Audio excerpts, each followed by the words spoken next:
Hello everyone, good morning to all of you. Welcome to logic Pathshala. तो friends देखिए, आज की इस वीडियो में हम कवर करेंगे 2 दिन का करंट अफेयर्स। तो इस वीडियो में देखिए हम 4 और 5 अप्रैल के इंपॉर्टेंट करंट अफेयर्स के क्वेश्चंस को कवर करेंगे और करंट अफेयर्स के साथ साथ उसके बाद हम देखिए आपको स्टैटिक जीके के क्वेश्चंस भी कवर कराएंगे। तो वीडियो को आपको सिंपल क्या करना है, शुरू से अंत तक पूरा देखना है। पूरी वीडियो आपके एग्जाम के पॉइंट ऑफ व्यू से इम्पॉर्टेंट है। तो आइए फ्रेंड्स, आज के सेशन को शुरू करते हैं एक मोटिवेशन कोट से। और उससे पहले देखिए, हमारी वीडियो का जो पीडीएफ फाइल है वो आप लोगों को हमारे टेलीग्राम ग्रुप से मिल जाएगा। नाम है लॉजिक पाठशाला 16। लिंक डिस्क्रिप्शन में भी मिल ही जाएगा। अदरवाइज आप लोग टेलीग्राम को डायरेक्ट भी सर्च कर सकते हैं लॉजिक पाठशाला 16 के नाम से ही। तो आइए फ्रेंड्स, वीडियो को स्टार्ट करेंगे एक मोटिवेशन कोट से। तड़प होनी चाहिए कामयाबी के लिए, सोच तो हर कोई लेता है। तो देखिए, सोच तो हम बहुत लेते हैं कि अच्छा हम इतनी कामयाबी अपने लाइफ में हासिल करेंगे, लेकिन उसके लिए तड़प होनी चाहिए, एक जज्बा होना चाहिए। क्योंकि कामयाबी के रास्ते में बहुत सारी मुसीबतें आती हैं, लेकिन अब हमारे अंदर आत्मविश्वास नहीं होगा, हम कॉन्फिडेंट नहीं होंगे, तो हम आगे कैसे बढ़ेंगे। तो इसलिए एक जज्बे के साथ अपनी लाइफ में आगे बढ़ें। तो चलिए, सबसे पहले हम बात करेंगे इम्पॉर्टेंट डेज से। सो आज का देखिए हमारा इम्पॉर्टेंट डे है international day for mine awareness. तो ये मनाया जाता है आपका 4 अप्रैल को। जो माइंस होती हैं देखिए, एक तरीके से उसके बारे में जो उसका सीरियस इम्पैक्ट पड़ता है लैंड माइंस की वजह से, जो भी देखिए उसका गंभीर प्रभाव पड़ता है, उसके बारे में जागरूकता बढ़ाना जो है इस दिन का है मेन उद्देश्य। अब देखिए, मोस्ट इम्पॉर्टेंट क्वेश्चन तो थीम से बनता है। या तो आप लोगों से डेट पूछेंगे या फिर थीम पूछेंगे। तो 2024 की इसकी थीम याद रखना, प्रोटेक्टिंग लाइफ बिल्डिंग पीस। तो ये इसकी रही है 2024 की थीम। एक और इम्पॉर्टेंट डे कवर करेंगे, ये भी काफ़ी इम्पॉर्टेंट है, नेशनल मैरीटाइम डे। सो ये आपका मनाया जाता है 5 अप्रैल को। नेशनल मैरीटाइम डे को सेलिब्रेट करते हैं। इसका मेन पर्पस क्या है मनाने का, to spread awareness about international trade and the economy. So जो हमारा अंतर्राष्ट्रीय व्यापार है और जो अर्थव्यवस्था है उसके बारे में जागरूकता फैलाना। ये दिन देखिए उस दिन की याद दिलाता है जब inaugural voyage of the SS loyalty, जो कि पहला इंडिया का ओन शिप था, और इसने देखिए अपनी यात्रा जो है मुंबई से लंदन जो है शुरू करी थी 1919 में। तो ये दिन जो है 1919 में मुंबई से लंदन तक पहले भारतीय स्वामित्व वाले जहाज, जिसका नाम क्या था एसएस लॉयल्टी, तो इसके उद्घाटन की जो है याद दिलाता है। तो इसकी याद दिलाता है नेशनल मैरीटाइम डे, जो कि मनाया जाता है कब, 5 अप्रैल को। तो ये थे हमारे आज के दोनों इंपॉर्टेंट डे। अब हम बात करेंगे आज के फर्स्ट क्वेश्चन की। पूरी देखिए, वीडियो देखिएगा, अच्छी लगे तो लाइक भी ज़रूर करना और चैनल को सब्सक्राइब भी। देखिए, आज का पहला क्वेश्चन है हमारा, Abdel Fattah al Sisi has become the president of which country for the third time. Abdel Fattah al Sisi तीसरी बार किस देश के राष्ट्रपति बने हैं। तीसरी बार फ्रेंड्स ये बने हैं इजिप्ट देश के प्रेसिडेंट, और इनका नाम है Abdel Fattah al CC. Egypt की बात करते हैं फ्रेंड्स, तो कैपिटल है यहाँ की कायरो और करेंसी है यहाँ की इजिप्टियन पाउंड। अब देखो, रिवीजन भी हम लोग ज़रूर करते हैं, तो चलिए अभी रिसेंट के प्राइम मिनिस्टर और प्रेसिडेंट्स को रिवाइज करते हैं। अभी देखिए, डेमोक्रेटिक रिपब्लिक ऑफ कॉन्गो की प्राइम मिनिस्टर और यहाँ की पहली फीमेल प्राइम मिनिस्टर बनी है। वेरी इंपॉर्टेंट क्वेश्चन, कौन बनी है, जूडिथ सुमिनवा तुलुका। तो ये कॉन्गो कंट्री की पहली फीमेल महिला प्रधानमंत्री बनी। सेनेगल में अभी प्रेसिडेंट बने हैं बसीराओ दियोमाई फाई। पोर्तुगल में प्राइम मिनिस्टर बने लुइस मोंटेग्रो। इंडोनेशिया के प्रेसिडेंट बने हैं प्रबावो सुबियांतो। और फ़लस्तीन में प्राइम मिनिस्टर बने हैं मोहम्मद मुस्तफ़ा। तो ये अभी आपके न्यूली अपॉइंटेड हैं, एग्ज़ाम के लिए तो इम्पॉर्टेंट होंगे, याद ज़रूर रखिए। और कोशिश करें फ्रेंड्स, क्वेश्चन से जितना आप लोग रिवाइज कर सके उतना रिवीजन करने की कोशिश ज़रूर करें। बात करते हैं अगले क्वेश्चन की। क्वेश्चन है देखिए, which port has emerged as the largest Indian major port in cargo throughout the physical year 24। अगर हम बात करते हैं देखिए यहाँ पे फिजिकल ईयर 24 की, तो कौन सा बंदरगाह कार्गो थ्रूपुट में सबसे बड़ा भारतीय प्रमुख बंदरगाह बनकर उभरा है। सो अभी देखिए जो पारादीप पोर्ट है, यानी जो फ्रेंड्स पारादीप बंदरगाह है, ये इंडिया का मेजर पोर्ट बनकर या इंडिया का लार्जेस्ट मेजर पोर्ट बनकर जो है अभी उभरा है। और पारादीप पोर्ट देखिए 56 ईयर की हिस्ट्री में अगर हम बात करें तो पहली बार इसने दीनदयाल पोर्ट का भी जो रिकॉर्ड है उसको पीछे छोड़ दिया है और ये निकल गया है आगे, और ये है मिनिस्ट्री ऑफ पोर्ट्स के अकॉर्डिंग जो है ऐसा बताया गया है। तो सबसे आगे कौन सा पोर्ट है? पारादीप पोर्ट।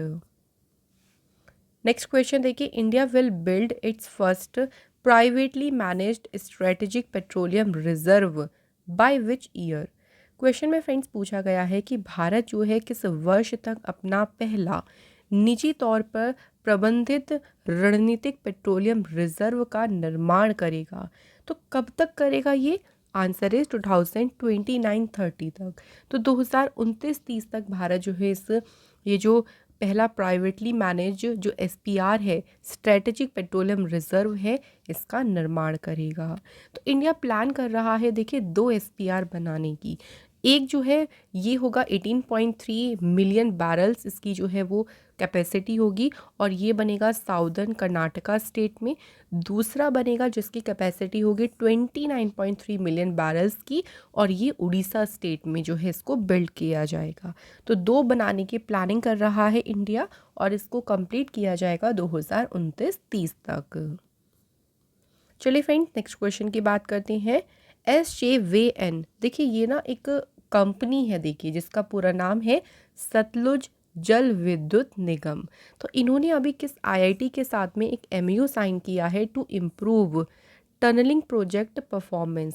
जो भी देखिए सुरंग निर्माण परियोजना है उनके प्रदर्शन में सुधार के लिए जो सतलुज जल विद्युत निगम है उन्होंने अभी MOU साइन किया है किसके साथ मिलके? IIT पटना के साथ मिलकर जो है इस MOU को साइन किया गया है। इस MOU को साइन करने का पीछे का मेन पर्पस क्या है? जो भी टनलिंग प्रोजेक्ट हैं, जो सुरंग से संबंधित देखिए प्रोजेक्ट हैं, उनमें एडवांस जियोलॉजिकल मॉडल्स जो हैं, जो भूवैज्ञानिक मॉडल हैं, उनका यूज़ करना। इससे क्या होगा? हमारा टाइम भी रिड्यूस होगा, और जो कॉस्ट आती है वो भी, उसमें भी जो कॉस्ट में जो वृद्धि हो रही है वो भी काफ़ी कम होगी। यहाँ बात करते हैं सतलुज जल विद्युत निगम लिमिटेड की। तो इसकी स्थापना हुई थी 24 मई 1988 को, और इसके चेयरमैन और मैनेजिंग डायरेक्टर कौन है? गीता कपूर। अब देखिए मैं आपको कुछ आईआईटी से रिलेटेड इंपॉर्टेंट न्यूज़ को रिवाइज़ करा देती हूँ। इससे क्या होगा? देखिए हमारी कुछ न्यूज़ जो हैं वो रिवाइज़ हो जाएंगी। सो बात करते हैं आईआईटी जम्मू के जो प्रोफेसर हैं, उन्होंने देखिए अभी एक sound based anti drone system को डेवलप किया था।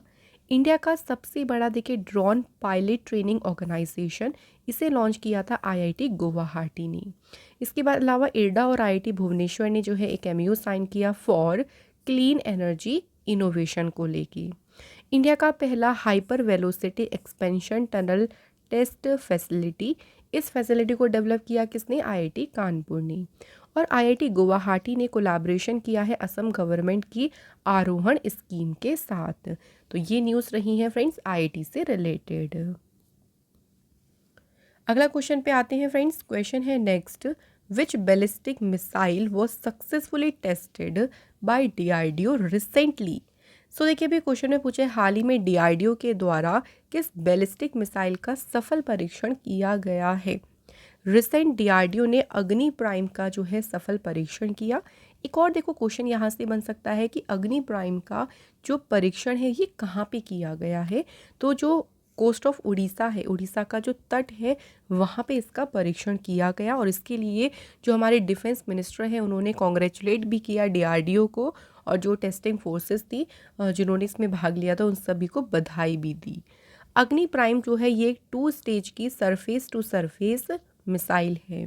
अब थोड़ा सा बात करते हैं DRDO के बारे में। DRDO का पूरा नाम है defence research and development organisation.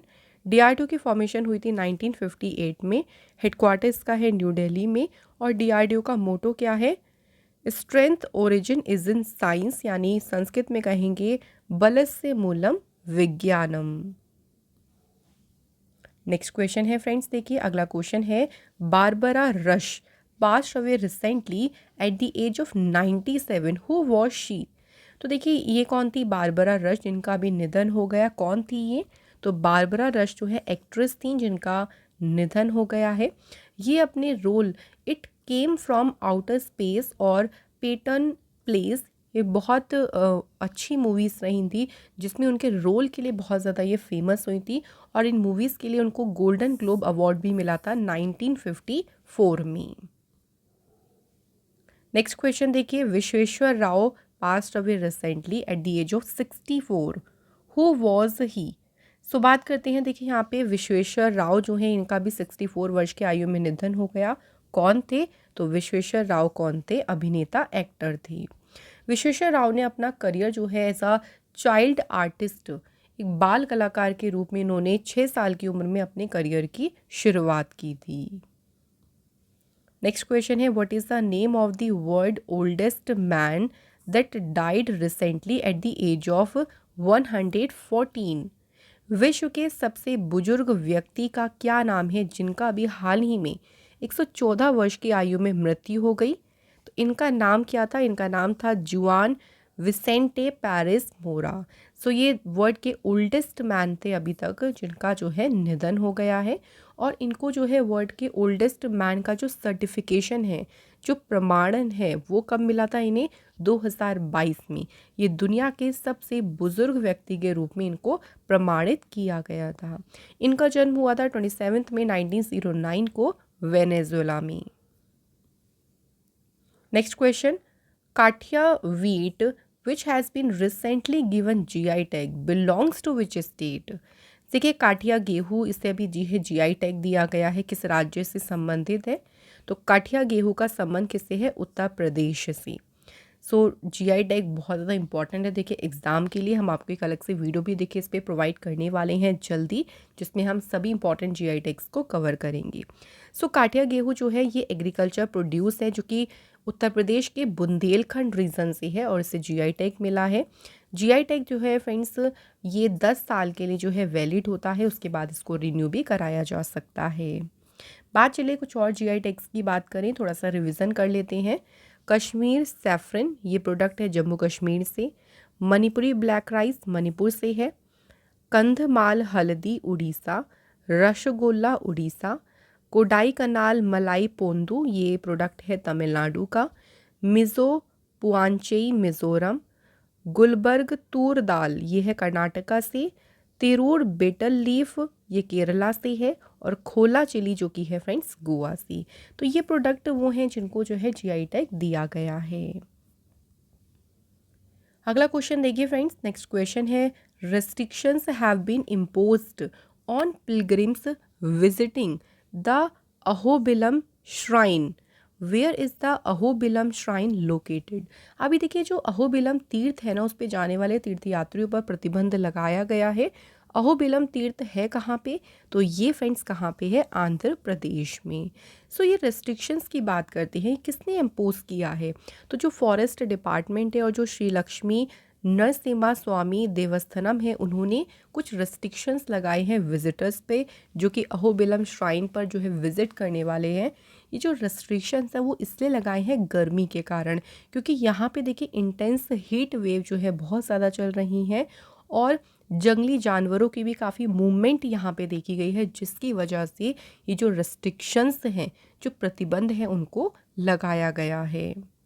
बात यहाँ पे थोड़ा सा अहोबिलम श्राइन की बात करते हैं। सो ये 9 अलग अलग मंदिरों से जो है बना है और ये सभी सिचुएटेड है नल्लामाला फॉरेस्ट के अंदर ही, देखो ये सिचुएटेड है। तो जंगल में ये मंदिर आ रहा है या जो तीर्थ है ये आ रहा है, इसलिए यहाँ पे काफ़ी वाइल्ड एनिमल्स भी देखे गए हैं। ये जो है आंध्र प्रदेश में लोकेटेड है and it is the centre of worship of Narasimha. So Narasimha की पूजा का ये केंद्र है। बात करते हैं चलिए आंध्र प्रदेश के बारे में। कैपिटल है विशाखापट्टनम। CM है YS जगन मोहन रेड्डी और गवर्नर है यहाँ के अब्दुल नज़ीर। राज्यसभा सीटें हैं 11, लोकसभा की हैं 25 और यहाँ पे असेंबली सीट्स हैं 175। आंध्र प्रदेश से बात करें कुछ और इम्पॉर्टेंट न्यूज़ की, तो देखिए आंध्र प्रदेश की सरकार ने एक डाउट क्लियरेंस एप्लीकेशन को शुरू किया था बच्चों के, जो स्कूल बच्चे हैं उनके डाउट्स को क्लियर करने के लिए। इसके अलावा यहाँ पे ई-चिट्स एप्लीकेशन को जो है शुरू किया गया था। आंध्र प्रदेश सरकार ने जो है अपने यहाँ पे स्वेच्छा प्रोग्राम को स्टार्ट किया था। नेक्स्ट आते हैं फ्रेंड्स अगले क्वेश्चन पे। Who has been roped by Election Commission of India to urge the youngsters to vote in the upcoming Lok Sabha elections. So आने वाले देखिए जो लोकसभा चुनाव है उसमें युवाओं से मतदान करने का आग्रह करने के लिए भारत के चुनाव आयोग ने किसे नियुक्त किया है? तो इसके लिए अपॉइंट किया गया है आयुष्मान खुराना को। सो आयुष्मान खुराना जो है अपनी वीडियो के माध्यम से जो यूथ हैं उनको एनकरेज करेंगे ताकि वो आने वाले इलेक्शन में आए और अपने जो मताधिकार है, वोट है, उसको यूज़ करें और वोटिंग ज़रूर करें।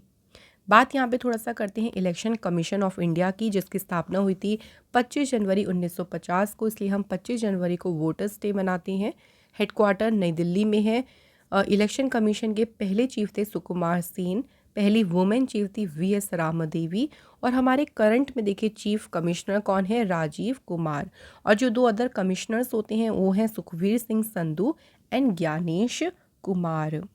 इलेक्शन कमीशन से देखिए आपने काफ़ी सारी देखिए अभी न्यूज़ भी सुनी होगी, जैसे अभी इन्होंने सक्षम नाम से जो है एक एप्लीकेशन को लॉन्च किया था ताकि जो डिसेबिलिटीज़ वाले पर्सन हैं उनको वोटिंग करने में बहुत ही आसानी हो सके। इन्होंने अभी मेटा प्लेटफॉर्म के साथ में पार्टनरशिप भी करी थी ताकि जो भी ऐसा कंटेंट है जो कि इलेक्शन से के अगेंस्ट में है या अनलॉफुल कंटेंट है उसको पहचानने के लिए मेटा के साथ में जो है पार्टनरशिप करी थी। Next friends, election Commission of India ने एक मोबाइल एप्लीकेशन भी जो है लॉन्च करी थी जो कि थी नो योर कैंडिडेट, कि आपके कॉन्स्टिट्यूएंसी से जो भी देखिए कैंडिडेट खड़े हो रहे हैं उनका कोई क्रिमिनल रिकॉर्ड है या फिर नहीं, इसके बारे में जानने के लिए भी इन्होंने इसको केवाईसी जो एप्लीकेशन है जो कि है नो योर कैंडिडेट, इसे शुरू किया था। इसके अलावा इलेक्शन कमीशन ऑफ इंडिया ने देखिए हिमाचल प्रदेश में मिशन 414 जो है इसको शुरू किया था। जो भी पोलिंग स्टेशन जहाँ पे लास्ट इलेक्शंस में वोटिंग बहुत कम हुई थी वहाँ पे वोटिंग को बढ़ाने के लिए इस मिशन को शुरू किया गया था। तो ये न्यूज़ सारी इलेक्शन कमीशन से रिलेटेड है, इनको याद रखें।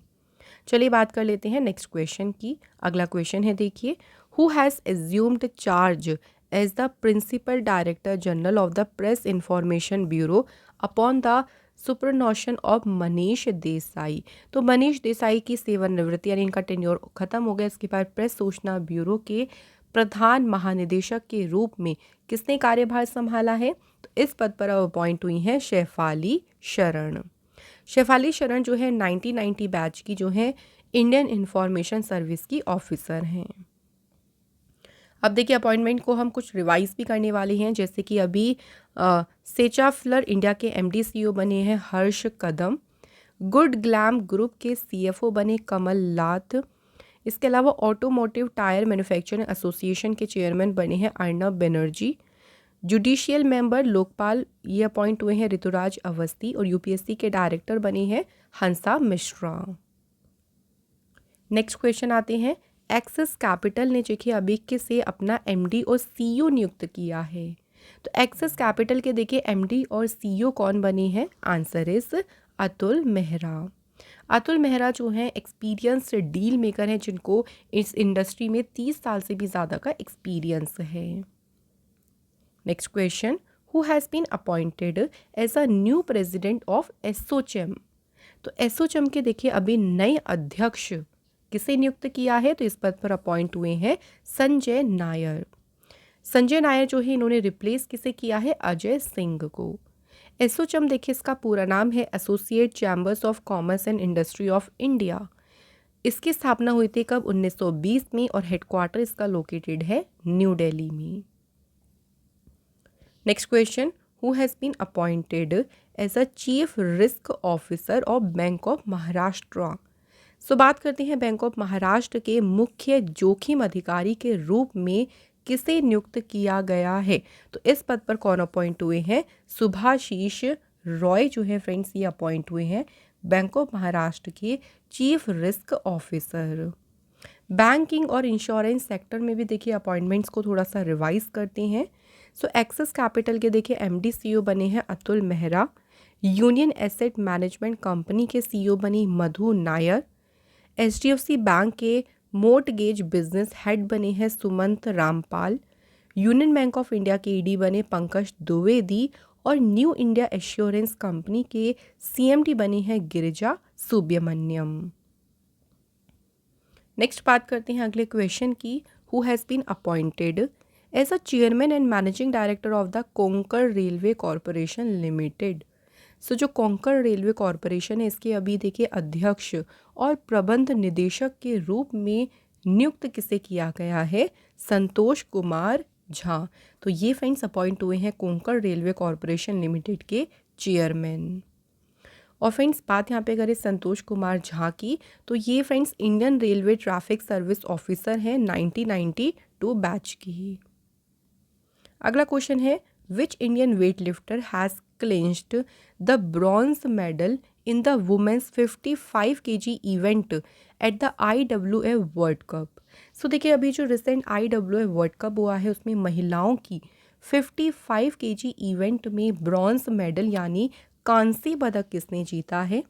तो कांस्य पदक जो जीता है ये जीता है विद्या रानी देवी। तो कौन सा मेडल जीता, इस तरह से भी पूछ सकते हैं। इन्होंने जीता है ब्रॉन्ज मेडल।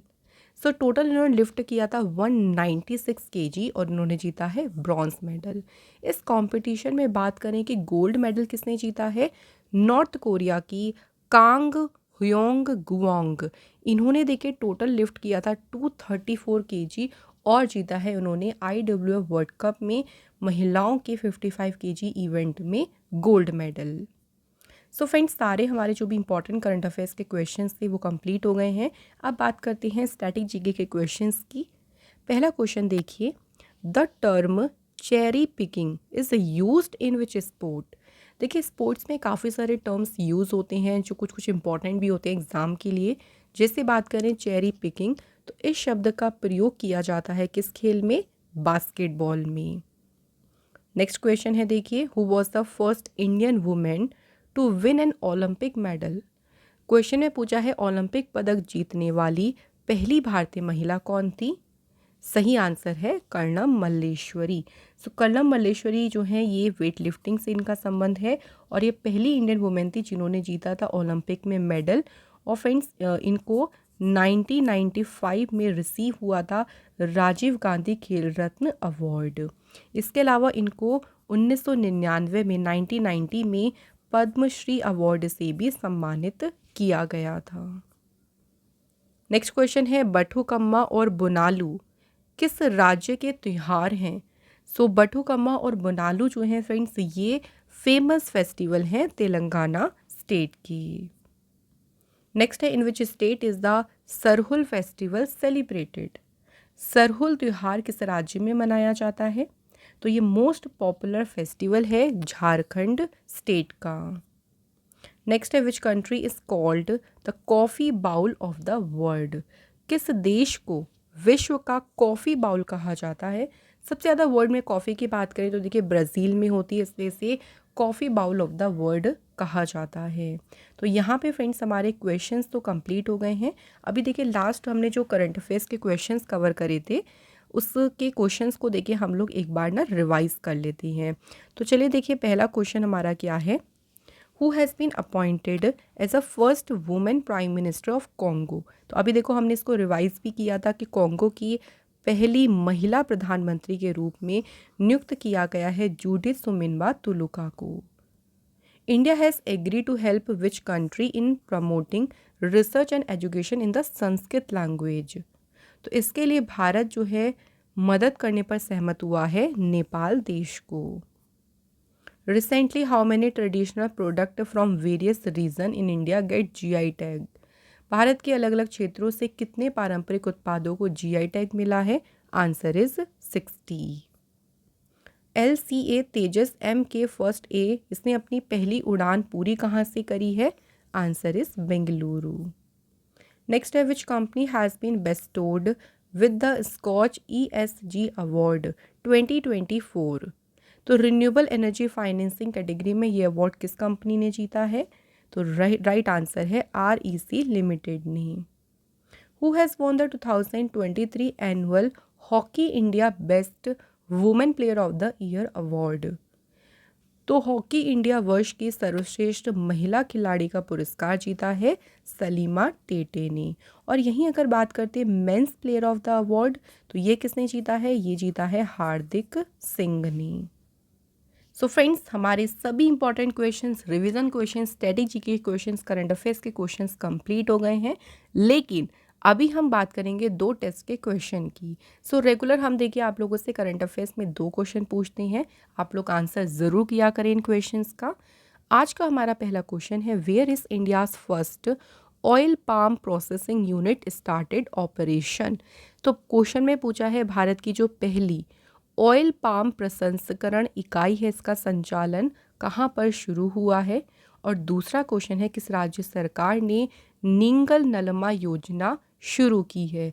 तो इन दोनों क्वेश्चन के आंसर जल्दी से लिख दीजिए फ्रेंड्स कमेंट बॉक्स में। इसी के साथ फ्रेंड्स आज का ये इंपॉर्टेंट सेशन यहाँ पे कंप्लीट होता है।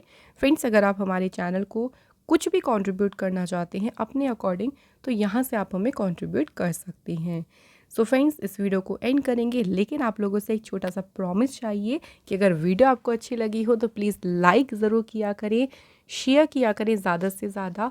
और रिक्वेस्ट है आप सभी से कि जिन्होंने भी चैनल को सब्सक्राइब नहीं किया वो प्लीज़ जल्दी से चैनल को सब्सक्राइब ज़रूर करें। ऐसे ही इंपॉर्टेंट क्लास में आप लोगों से फिर मिलेंगे। Thank you so much for watching this video.